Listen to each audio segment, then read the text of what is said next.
Welcome back to another episode of the Women's Sports Matters podcast. My name is Gianna Castro, and I'm your host. Again, let's get this commercial out of the way. I think that's how I'm going to start all my episodes now, just getting the ad read out of the way. So enjoy me reading an ad for Anchor, today's sponsor. If you haven't heard about Anchor, it's the easiest way to make a podcast. Let me explain. It's free. There's creation tools that allow you to record and edit your podcast right from your phone or computer. Anchor will distribute your podcast for you, so it can be heard on Spotify, Apple Podcasts, and many more. You can make money from your podcast with no minimum listenership.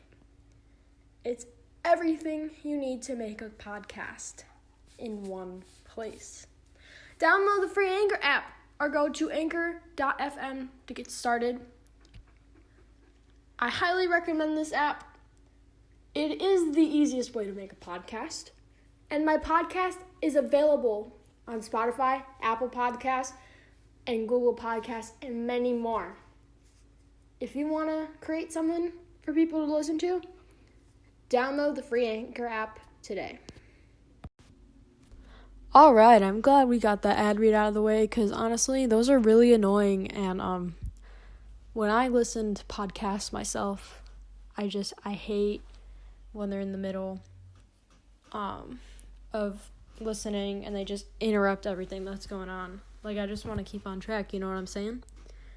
But again, Women's Sports Matters podcast. I'm your host, Gianna Castro, and today we're talking about the WNBA Draft. Yeah, if you watch the draft, you know what I'm talking about. If you're on Twitter, you know what I'm talking about. If this is the first time you're hearing of this, we've got some explaining to do. Recently, the WNBA Draft was held virtually. It was on ESPN. At first, it was going to be on ESPN2. And what ESPN has been doing recently is they've been showing old games, famous old games, like college football games, college basketball games, baseball games, basketball games, WNBA finals games, NBA finals games, Kobe's last game. So that's what they've been doing.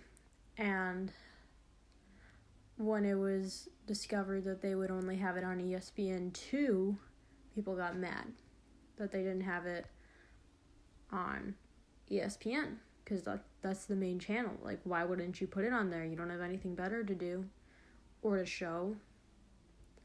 And so they were like, okay, fine, we'll put it on ESPN. And I just don't like what they did with the draft at all. And here's why. The WNBA draft could have been amazing, but they decided to only air the WNBA commissioner reading the names out for the first round of the draft and maybe 10 picks into the second round, and they were just listed on the bottom of the screen after that. And that's really discouraging for me. I was watching it, and I just felt really bad for the players that have been waiting for their name to be called. It's every player's dream to hear their name being called when they're drafted. Like, in the first round with the first pick in the WNBA draft, the New York Liberties select Sabrina Ionescu, and then the crowd cheers for you. Like, that would be really cool. But that didn't happen. Of course, yes, that can't happen because you're online and you're on TV. You're with your family in this quarantine. But she's lucky that she gets that. Yes, being first draft pick is awesome. To be picked in the first round is amazing. Obviously, and the people that aren't picked in the first round still want recognition. They want their name to be called. It's sad that, the person that's picked last in the draft can't hear their name being called. They just have to see it on the screen. It's honestly, it's sad. It really is truly sad. To work that hard in college and to decide, yes, I don't want to have a regular 9-to-5 job.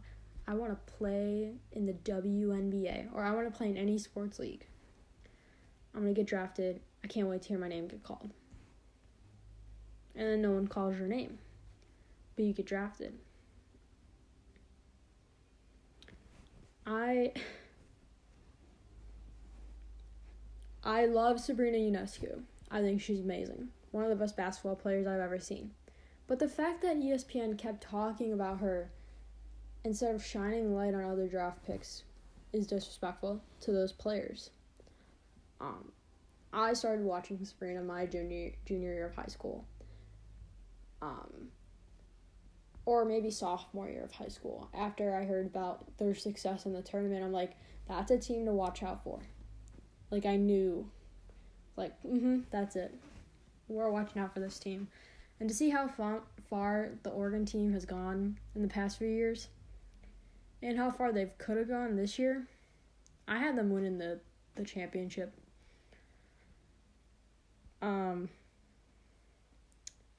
I wanted to see that so badly. But again, there's other players that are coming into the league besides her. It's not just her. It's not just Rudy Hebard. It's not just Satu Sabali.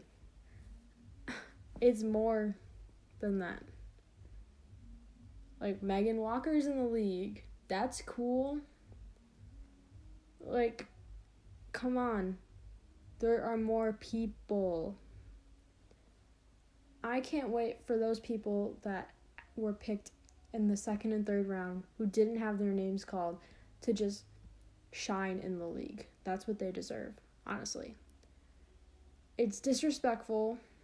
I'll say it again. It's disrespectful to not call every player's name. They've worked too hard for this. I personally would do it myself. Like, if they didn't have their name called, I will call their name for them. It's just weird how ESPN focuses their attention on certain people and just forgets about everyone else. Even the anchors should have said something. Or, like, the commissioner. Yeah, I'll say all the names. That's what I want to do. This is the freaking draft. You say everyone's name. You don't just show it on a screen. That's not...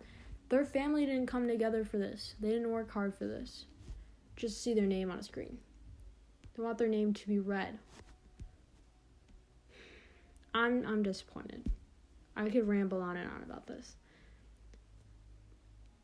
But I want to focus my attention on something else within the WNBA draft. Is talking about Twitter before and after the WNBA draft.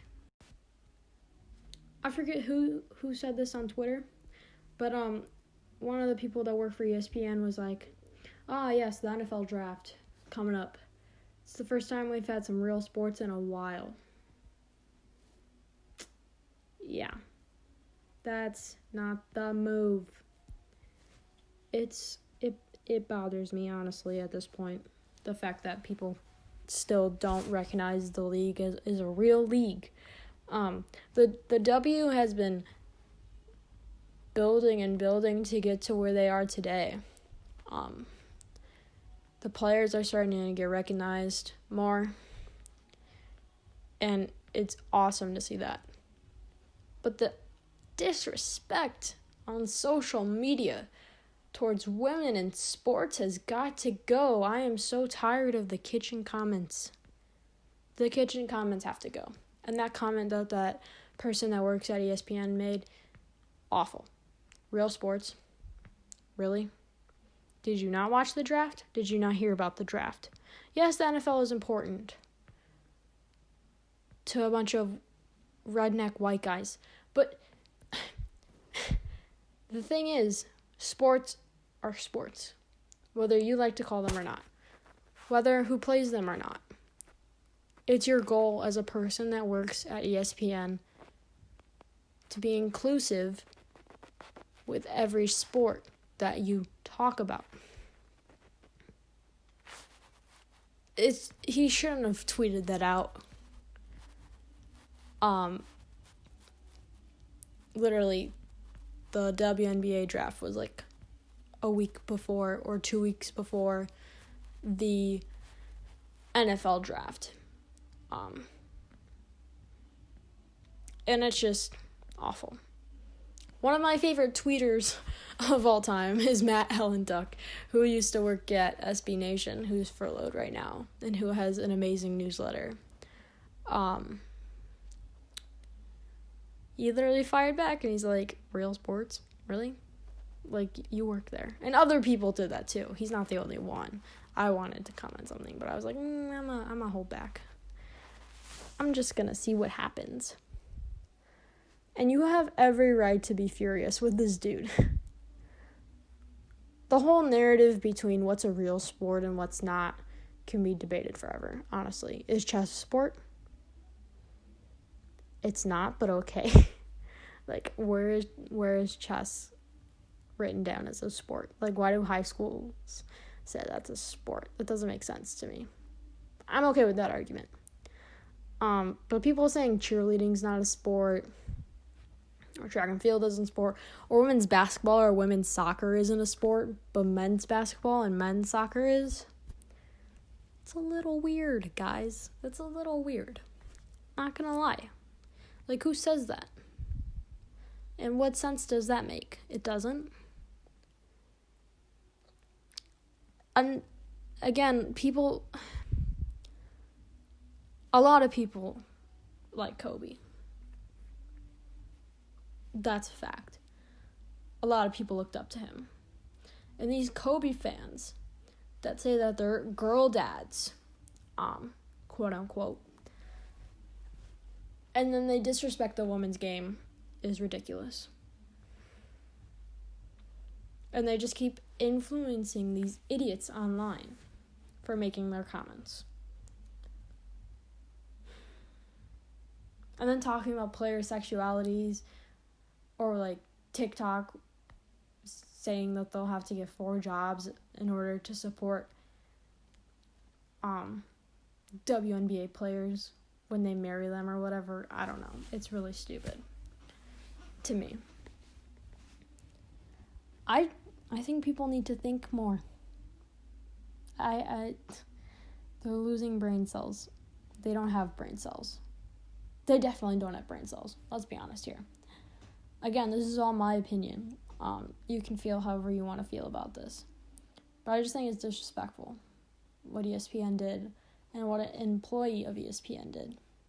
So I just want to blame ESPN. Even though, yes, they're putting more women's sports on ESPN, and ESPN2. It was nice to watch the WNBA finals on there last year. And some women's soccer games. And MLS games. I just want to talk about MLS real quick. MLS is underappreciated, like the NWSL. Soccer is the most viewed sport in the world. Most played sport in the world. And Americans hate soccer for some reason. Again, football people and basketball people hating on soccer. And baseball. Not a lot of people like baseball too. But that's a whole nother topic for a whole nother day. Soccer is just very underappreciated in this country. Even though, yes, there's people that go out to the games. But online, oh my god, the hate for the sport. How did we even get on this topic? Oh my god. I just keep rambling on.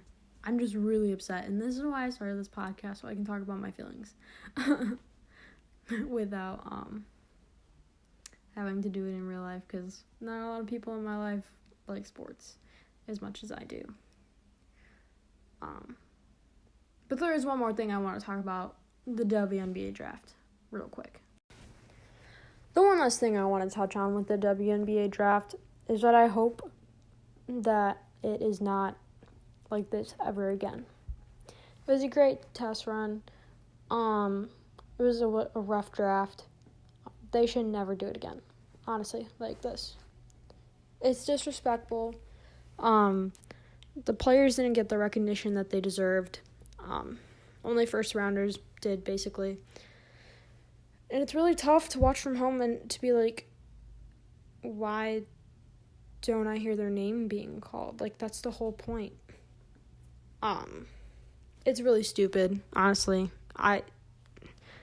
To keep rambling about this, because I feel like it shouldn't have to be said. I feel like people should already know about this.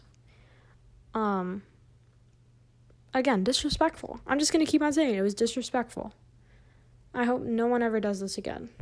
If you're going to have to do a draft, I want you to read every damn name. I'm sure the NBA reads every damn name, or they will whenever they do their draft. They moved their draft to August. You want to know why? Coronavirus. You couldn't do that for the WNBA. They had to do it right away. They thought they would be able to go to training camp and stuff like that. Nope. Even though the NBA has to finish their season, or maybe they won't finish their season, they still had to move the draft. I don't know how they'll do it. I don't know if it'll be online or not. But if it is, I know they're going to read every name. I know it's going to be wherever it usually is. I don't know if it's on ESPN or ABC or whatever channel it's on, but they're going to read every name. You want to know why? It's the NBA and everyone cares. I think it's an excuse that no one cares about the WNBA, so we're just not going to read everyone's name off. That's ridiculous. Yes, Sabrina Ionescu, important. Gonna change the W. But you don't need to talk about her all the time. There's other people to talk about. And that's all I have to say about this. Thank you for listening to the Women's Sports Matter podcast. I'm your host, Gianna Belcastro, and I just want to say, like always on my podcast for right now, to wash your hands, wear a mask.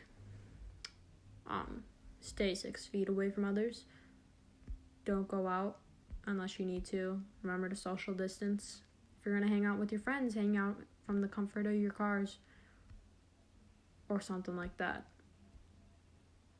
It's really stupid how this has become a political issue when other countries have figured it out, like New Zealand. I think I may just become a Kiwi, to be honest. I want to make sure all my listeners are safe, following the rules. And that's it. You can follow the podcast on Twitter at WSM Podcast. That's at WSM Podcast on Twitter. On Twitter, tell me where you're listening from. Whether it's Anchor or Spotify or Google Podcasts, let me know. On Twitter, you can also click on the link when I post an episode to figure out where my podcasts are available on. Working to get it on Apple Podcasts. I have no idea when that'll be up, but hopefully sometime soon. Also, let me know on Twitter who you would want me to have a guest on this episode and what topics we should cover next. I'm your host, Gianna Belcastro. Thank you for listening. Wash hands, wear a mask, stay 6 feet apart, and I'll see you next time, folks.